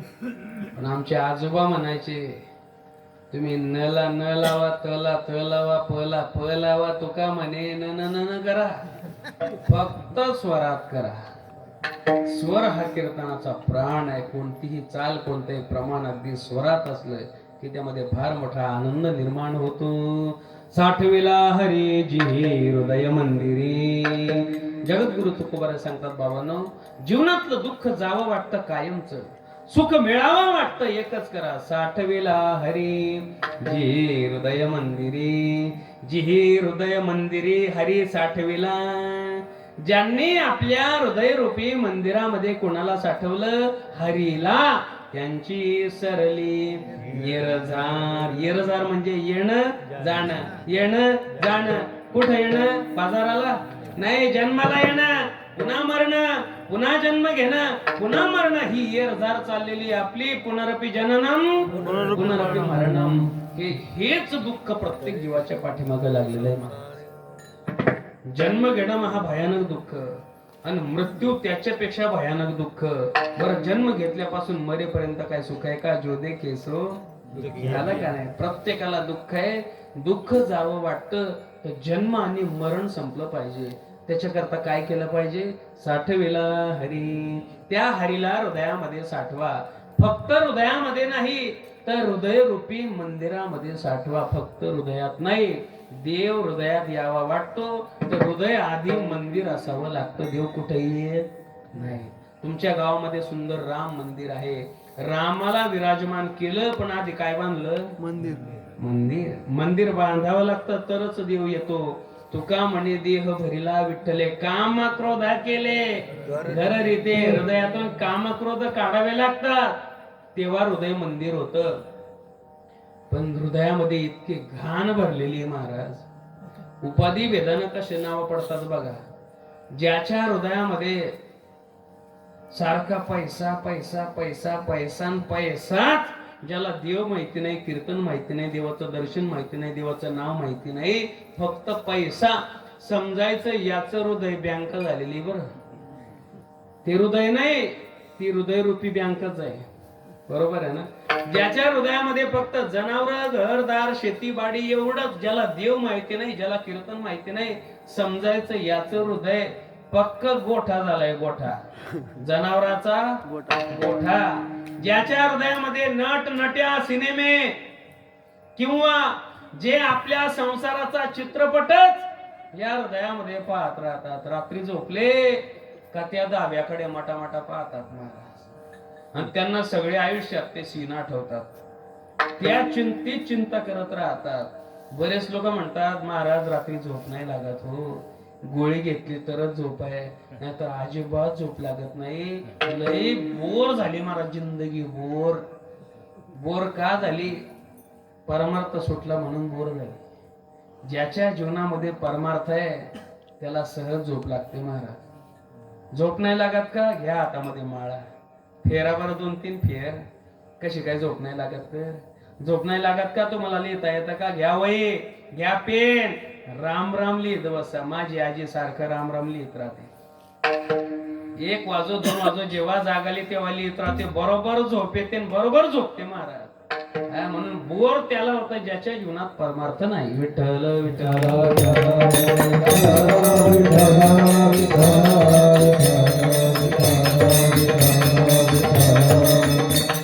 मग ज्याच्या हृदयामध्ये सारखा चित्रपट सुरू आहे, समजायचं याचं हृदय आता पक्क थिएटर झालंय. थिएटर, सिनेमागृह. ज्याच्या हृदयामध्ये सारखं राजकारण राजकारण आणि राजकारणच, ज्याला देवच माहिती नाही, ज्याला कीर्तनच माहिती नाही, ज्याला कधी देवाचं नाव माहिती नाही, फक्त एकमेव राजकारण समजायचं याचं हृदय विधानसभा लोकसभा आहे.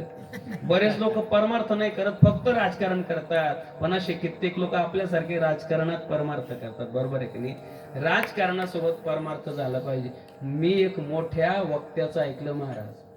तो व्यक्ती इमानदारीनं मंत्री पदापर्यंत गेला असता, पण तो व्यक्ती म्हणतो, महाराज परमार्थाच्या चौकटीत जेवढं राजकारण बसतं, बस मी तेवढंच केलं, म्हणून कदाचित मागे राहील.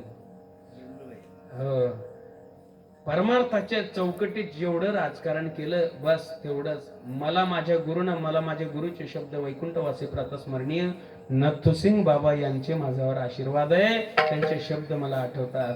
जरा काही राजकारण म्हटलं म्हणजे जरा सगळ्या लोकांशी संपर्क येतो का नाही, पण त्यांच्यापासून जरा अलिप्त कमळ जळी जैसे असं राहावं लागतं.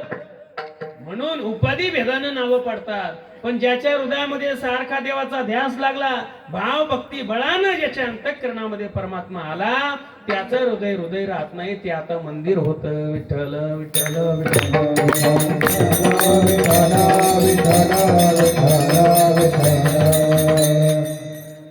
असा परमात्मा प्रत्येकाच्या हृदयामध्ये निर्माण व्हावा, यावा, अशी एकदा देवाला आपण विनंती करूया आणि एकदा मोठ्या प्रेमाने आनंदाने त्या पांडुरंगाचं भजन करूया. ऐका, फक्त भजन करत असताना माझी सर्वांना विनंती आहे, कृपया कोणी टाळी वाजवायची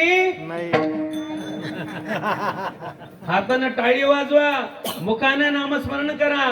विठोबा रखुमाई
आबा येणार, वडोद्याला येणार. बरं, काही चिंता करूच नका तुम्ही. जेवढे शब्द दिले 4 दिवस तेवढे नक्की येणार म्हणजे येणार. मी लिहून ठेवलेले आहे. त्या कालावधी मध्ये मला भरपूर कीर्तन आले, बरं, चांगले चांगले, इको कमी करा. पण म्हटलं शब्द दिलेला आहे आणि इतका सुंदर उत्सव वडोदा या गावामध्ये सुवर्ण महोत्सव आहे ना. यंदा सुवर्ण महोत्सव साजरा होणार आहे. सप्ताहाचा अतिशय भव्य दिव्य प्रमाणामध्ये ज्या ठिकाणी परमादरणीय पंढरीनाथ महाराज अरुबाबा यांच्यासारखे महात्मे गायक वादक लोक उपस्थित राहणार आहेत, अशा भव्यतेमध्ये वडोद्याला सप्ताह संपन्न होणार आहे. तारीख 7 एप्रिल ते 14 एप्रिल या कालावधीमध्ये अतिशय भव्य दिव्य स्वरूपामध्ये त्या ठिकाणी वडोद्याला फार मोठा उत्सव संपन्न होणार आहे. तरी कृपया सर्वांनी त्याचा देखील लाभ घ्यावा ही नम्र विनंती आहे. विठ्ठल विठ्ठल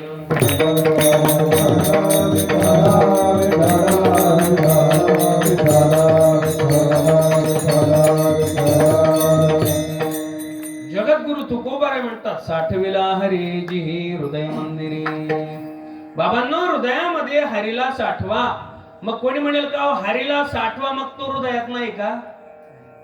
साठवायचं कोणाला जर नसला तर साठवायचं, पण तैसा हृदयामध्ये मी रामो, असता सर्व सुखाचा आरामो, की भ्रांतासी कामो विषयावरी. माऊली ज्ञानोबरांची ओवी आहे. प्रत्येकाच्या हृदयामध्ये जर राम आहे तर पुन्हा साठवायचं कसं? सर्वा गटी राम देहा देही एक. प्रत्येक देहामध्ये तो राम जर भरलेला आहे तर पुन्हा त्याला साठवायचं कसं? ऐका, त्याला साठवायचं असं, त्याला हृदयामध्ये साठवणं याचा अर्थ त्याला ओळखणं. तो आहे प्रत्येकाच्या हृदयात, पण ओळख नाही, गुप्त रूपानं आहे. त्याला हृदयात साठवणं. म्हणून ओळखीला हरी मग साठविला पोटी. आधी त्याला ओळखा. त्याला जर ओळखलं, त्या हृदयातल्या हरीला ओळखा, त्याला साठवा. मग हरी म्हणजे कोण हो? हरी म्हणजे नेमका कोणता देव? हरी म्हणजे फक्त विष्णू का?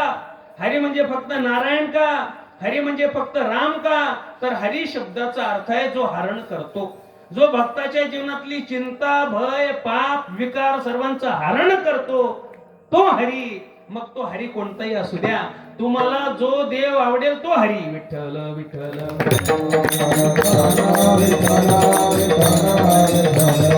तुमची श्रद्धा ज्या देवावर आहे तो हरी आहे आपल्यासाठी. मग तो भले राम असेल, भले पांडुरंग असेल, भले भगवान भोलेनाथ असेल. प्रत्येकाच्या उपासनेची देवता वेगवेगळे झाले आहेत बाबा. म्हणून भगवान महादेवही तेच, पांडुरंग ही तेच. म्हणून सध्या महादेवाची फार मोठी उपासना चालली आहे ना. आमच्या माता बहिणी सकाळी 4ला 5ला उठतात का नाही, जातात का नाही महादेवाला. सब समस्या का हल एक लोटा जल. शिरपूरला झाले का नाही कथा. एक लोटा जल. महादेवाची उपासना करतात. मग कोणी म्हणेल का हो ते महादेवाला जर साठवलं तर नाही जमत का. जमत. महादेव आणि हरी काय वेगळे. की जनी म्हणे आत्मा एक सर्व घटी तो व्यापक. भजन करी महादेव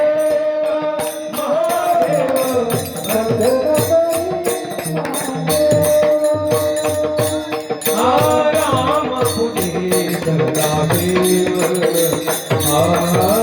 राम पुढे सदा जीव.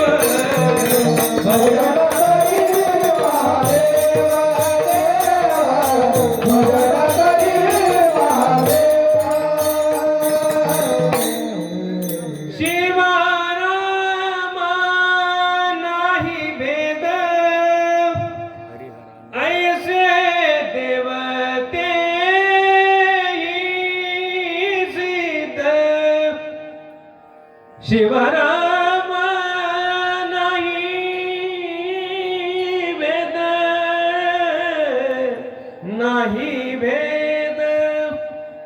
शिव आणि राम, शिव आणि विठ्ठल यांच्यात भेद करू नका. दोघे देव एक पाहे. तया ऐक्य दुजे नाही. दुजेपणा नाही, एकच आहेत महाराज. कोणत्याही देवाची उपासना करा.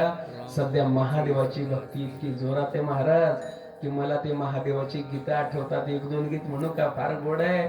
2 मिनिटात शिवमहापुराण करतो.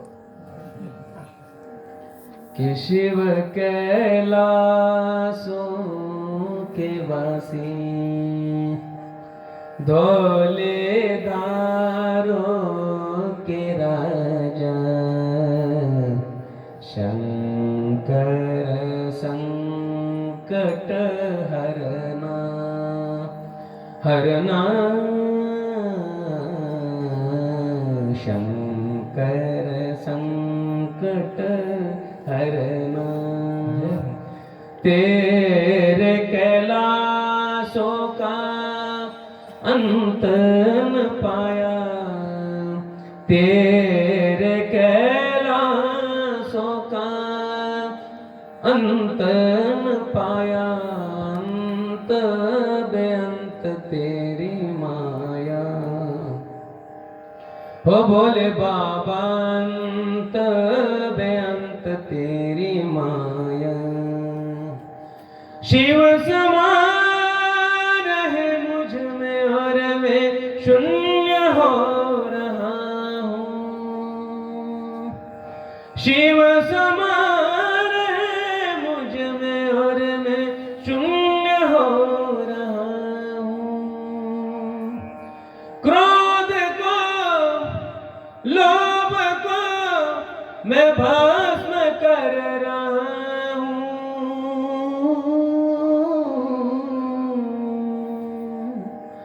शिव समा रहे मुझ में और मैं शून्य हो रहा हूँ. शिव समा रहे मुझ में म्हणजे साठवीला हरी तो शंकर असू द्या. सध्या नवीन पिढीमध्ये ही तरुण पिढीमध्ये खाटूश्याम बाबाची उपासना खूप वाढलेली सध्या. बरोबर आहे ना.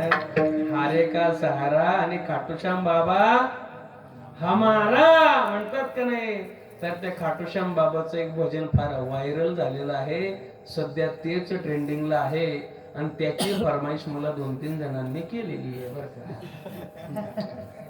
आमचे गौरव भाऊ मोबाईलला सारखं ते बरं का लाईकच करत राहतात, त्यांना खूप गायन आवडतं. आता हे 1-2-3 जे लोक आहेत त्यांच्या करता म्हणतो बरं का, फार गोड भजन आहे. आणि ऐका, हा खाटूश्याम बाबा पॅटर्न आहे आपला, कोमल महाराज पॅटर्न आहे बरं. ते मगाशी जे भजन म्हणते ते शिव तांडव स्तोत्र पॅटर्न आहे, पण जास्त आपल्याला लांबवायचं नाही, त्याच्याकरता आवडतं घेतलं मला. आणि हा पॅटर्न देखील आपला आहे. कोणता? खाटूश्याम बाबा पॅटर्न. मी कोणाची कॉपी केली? उलट आमचीच त्यांनी कॉपी केली बरं. हा, भल्या मोठ्या मोठ्यांनी.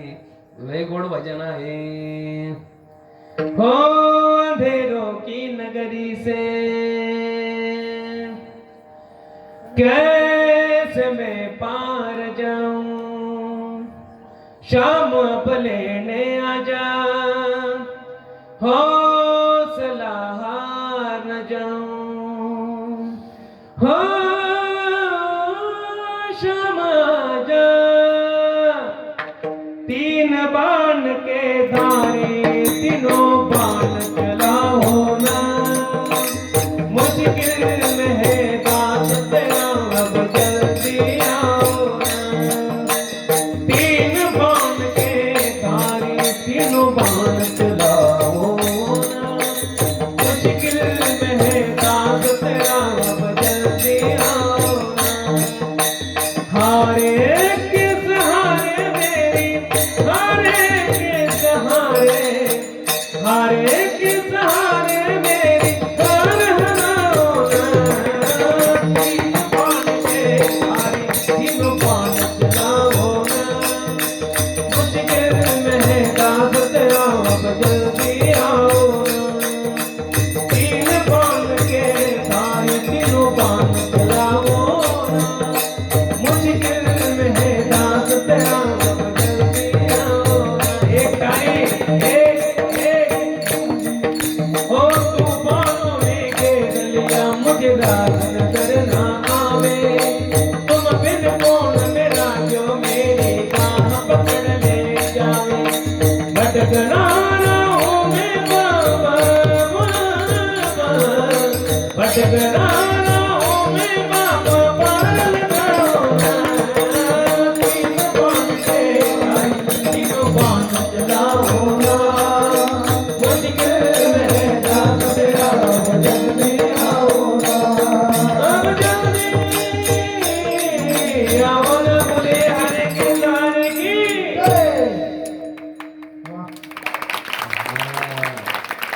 मला माहिती आहे याच्यात न सांगता काळ्या वाजतीनच म्हणतो. हा पॅटर्न सर्वांचा फेवरेट झालेला आहे सध्या. खाटूश्याम बाबा हो, असू द्या. माझं काय म्हणणं आहे, तरुण करतात ना भक्ती, करू द्या. निदान थडग्याची पूजा केल्यापेक्षा मूर्तीचीच पूजा करतात ना, बरोबर आहे ना. सध्या आमचं संप्रदायाचं एकच ध्येय आहे बरं का दादा, संप्रदायाचं एकच ध्येय आहे.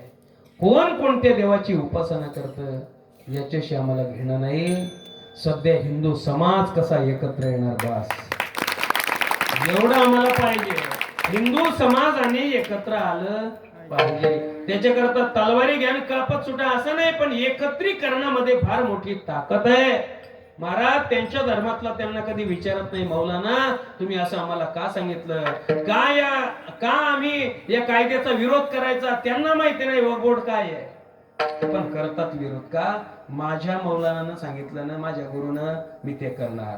आणि आपल्या हिंदू धर्मातले देव कुठे दाखवा, आपल्याच हिंदू धर्मातले म्हणतात देव कुठे दाखवा. अरे येड्या, या ताऱ्यामध्ये करंट दाखव बरं, कुठे दिसतं का ताऱ्यातलं करंट? एक म्हणे हा काय लाईट आहे, लाईट माध्यम आहे. ताऱ्यातलं दाखवून कुठं दिसतं? त्याच्याकरता खांब्यावर चढावं लागतं, ताऱ्याला टेस्टर लावा. हात लावलं म्हणजे गुदगुले वाटत, तेव्हा कळतं याच्यात काहीतरी जादू आहे.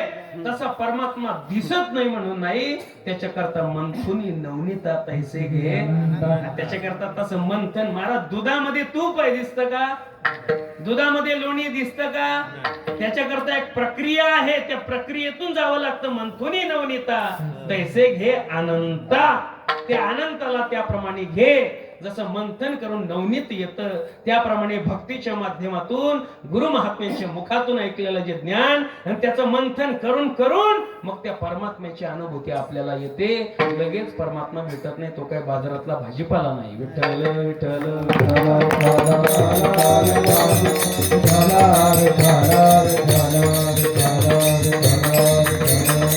पण ज्यांनी आपल्या हृदयामध्ये हरीला साठवलं तो कोणी देव असू द्या, त्यांच्या जीवनातली येरझार संपते. त्यांची सरले येरझार. येरझार म्हणजे जन्माला येणं मरण. जन्म झालाच नाही तर दुःख कुठून येणार महाराज? जन्माचं दुःख भयानक आहे. काय सांगू, गर्भीची यातने माझं भुगिता नारायणा. त्या गर्भामध्ये लेकराला मांस मळ मूत्र या सगळ्यामध्ये राहावं लागतं आणि मरत असतानाची वेदना एका व्यक्तीला एका वेळेला हजारो इंगळ्या चावल्याचं दुःख होतं. एक विंचू चावला माणूस 2-2 फूट उड्या मारतो. हजारो इंगळ्या चावल्या म्हणजे इंगळ्यात चावतात असं नाही, पण त्या समतुल्य अशा प्रकारचं दुःख माणसाला होतं. हे दुःख का होतं? मोहामुळे होतं. माझी पत्नी, माझे लेकरं, माझी जमीन, माझं कमवलेलं, बस हेच माणसाला रडवतं, बाकी दुसरं काही रडवत नाही.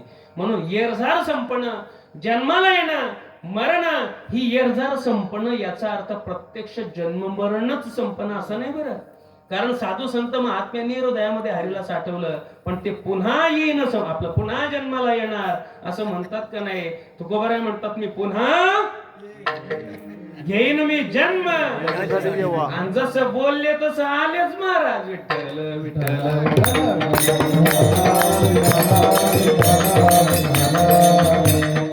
घेईन मी जन्म. त्यांच्या हृदयामध्ये देव आहे, पुन्हा जन्माला यायचं म्हणतात. म्हणून तुका म्हणे गर्भवासीन सुखे. गाव महाराज, तुमच्या हृदयामध्ये देव आला, तुमचं तर जन्म मरण संपायला पाहिजे होता. तुम्ही पुन्हा येतात पुन्हा जातात. हे का घडतं? तर जन्म मरण संपणं याचा अर्थ जन्म मरणाची भीती जाणे. भीती गेली की गेलं आपलं जन्म मरण. भीती गेली पाहिजे महाराज. श्री संत सावता महाराज, भगवान परमात्मा पळत पळत आले. ओ सावता महाराज, माझ्या मागे चोर लागला हो, चोर. मग तुमच्या मागे चोर आणि तुमच्यासारखा मोठा चोर आहे का या जगात कोणी? म्हणून तर श्री संत जनाबाई म्हणतात की धरीला पंढरीचा चोर, धरीला पंढरीचा चोर, गळा बांधून या दोर. धरीला पंढरीचा चोर, गळा बांधून या दोर. हा धरीला पंढरीचा चोर, धरीला पंढरीचा चोर. श्री संत जनाबाईंनी देवाच्या गळ्यामध्ये दोर टाकला चोरासाठी आणि आवाज माझा बसला. देवाच्या गळ्यात दोर पण आवाज माझा बसलाय म्हणून पूर्ण उंच काही म्हणत नाही बरं का. जनाबाई महाराज म्हणतात, मी त्याला हृदय बंदी, माझ्या हृदयाला बंदी खाणं बनवून टाकलं, त्या चोराला तिथं ठेवलं. म्हणे तुमच्यासारखा चोर आहे का कोणी? अहो म्हणे टाइमपास करू नका, मला लपायला जागा आहे का तेवढं सांगा. म्हणे मग तुम्हाला लपायचं असेल तर त्याच्याकरता एकमेव एकच जागा आहे. म्हणे कोणती? हे हृदय आहे. तुम्हाला इथं राहायचं असेल तर बघा, खाली विळा पडलेला होता महाराज. विळा उचलला, घातला छातीत, टरा टरा छाती कापली महाराज. कृपया असा प्रयोग कोणी करू नका. ते सावता महाराज होते. एक म्हणे का त्यांनी एवढी छाती शिरली, त्यांना दुखलं नसेल का? नाही, थोडस बी नाही, अजिबात नाही. त्यांना दुखतच नाही का? ते देहावर नसतातच महाराज. त्या मराठवाड्यामध्ये एक श्रीसंत मोतीराम बाबा होऊन गेले. त्यांच्या पायाला जखम झाली होती आणि त्या जखमेमध्ये किडे आळ्या पडल्या होत्या. ते काय करायचे? रोज जखम साफ करायचे, किडे बाहेर काढायचे. जखम स्वच्छ केली की पुन्हा किडे आतमध्ये सोडायचे. ते म्हणायचे त्यांना जर बाहेर काढलं ते मेले तर मग देवाने माझ्या पायात केली व्यवस्था, मी कशाला देवाची व्यवस्था बिघडू? त्यांना त्रास होत नव्हता का? नाही म्हणा, ते देहावर नसतातच. हृदय कापलं, देवाला सांगितलं ये आता आतमध्ये बस. भगवान परमात्मा आतमध्ये जाऊन बसले. नामदेव महाराज पळत आले, कुठे पांडुरंग दिसला का? आणि नाही दिसला, पण तो एवढा पित्तांबर बाहेर राहिला होता इथं. तो नामदेव महाराजांनी दिसला. अरे बापरे, इथं आले का देव? महाराज त्या सावता महाराजांना साष्टांग दंडवत घातलं नामदेव महाराजांनी की धन्य त्याची माता, धन्य त्याचा पिता, साठविला दाता त्रैलोक्याचा. महाराज तो पितांबर असा ओढला, त्या पांडुरंगाला बाहेरच काढलं महाराज. म्हणून त्यांनी देखील अंतःकरणामध्ये हरीला साठवलं. पण त्याचा अर्थ त्यांची येरझार कशी संपली, जन्म मरणाची भीती गेली. कारण जिथं हरी येतो बरं का, हरी आला हाता मग कायची भय चिंता. एकदा का हरी हातात आला म्हणजे ताब्यात आला की भक्ताला कसली चिंता कोणतंच भय राहत नाही, ना मरणाची भीती ना संसाराची चिंता. का जिथं हरी येतो तिथं तो काहीच उरू देत नाही. अभंगाच्या शेवटचे जन सांगतात तुका म्हणे हरी, तुका म्हणे हरी, वा तुका म्हणे हरी, तुका म्हणे हरी, तुका म्हणे हरी, तुका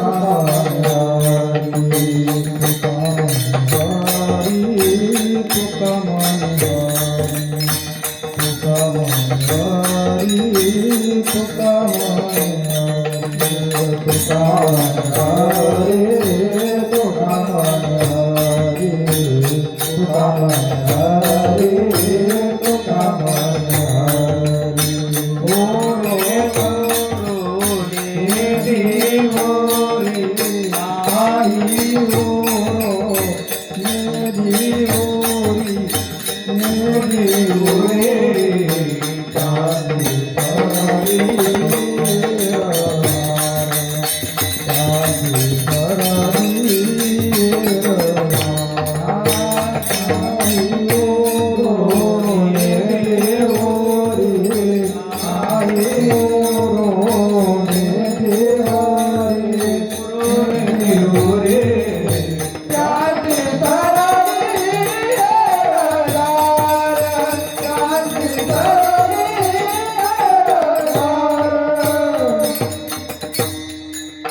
योगेश महाराज सुंदर गोड भैरवीची चाल म्हटली. योगेश महाराज हे बीड कडचे बरं का, बीड मराठवाडा एवढ्या लांबचे महाराज आहे, लांबून आले महाराज. वा सद्गुरु जोग महाराजांचे विद्यार्थी आहेत आणि जोग महाराजच्या विद्यार्थ्याला कुठे टाका बरं बा, ते सक्सेसच येत दादा. हा तुका म्हणे हरी काही उरो निधी उरी. तुका म्हणे हरी, जिथं हरी आला तिथं काही उरो निधी, तो काहीच उरू देत नाही. म्हणजे ना विकार ना भय ना चिंता, पण शेवटी मात्र उरी शब्द आहे. काही उरो निधी उरी, शेवटी मात्र एकमेव देह नवे मिहे सरे उरला उरे विठ्ठल. फक्त परमात्मा तत्व शिल्लक राहता. अभंगाचा भावार्थ संपला. नियोजित वेळ देखील 5 ते 7 मिनिटं पुढे गेलेली आहे, त्याबद्दल कृपया तुमच्या सर्वांची मी क्षमा मागतो. झालेली सेवा माऊली ज्ञानोबराय सद्गुरु जोग महाराज यांच्या चरणी समर्पित करतो. सेवेला याच ठिकाणी पूर्णविराम देऊ का कुंदन भाऊ? दिले चालेल ना? बरं. सेवेला याच ठिकाणी पूर्णविराम देतो.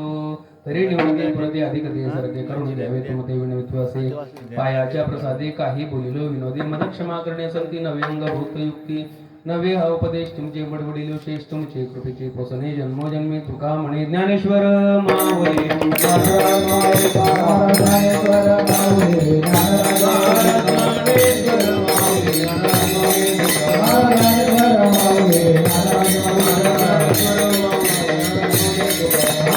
Hare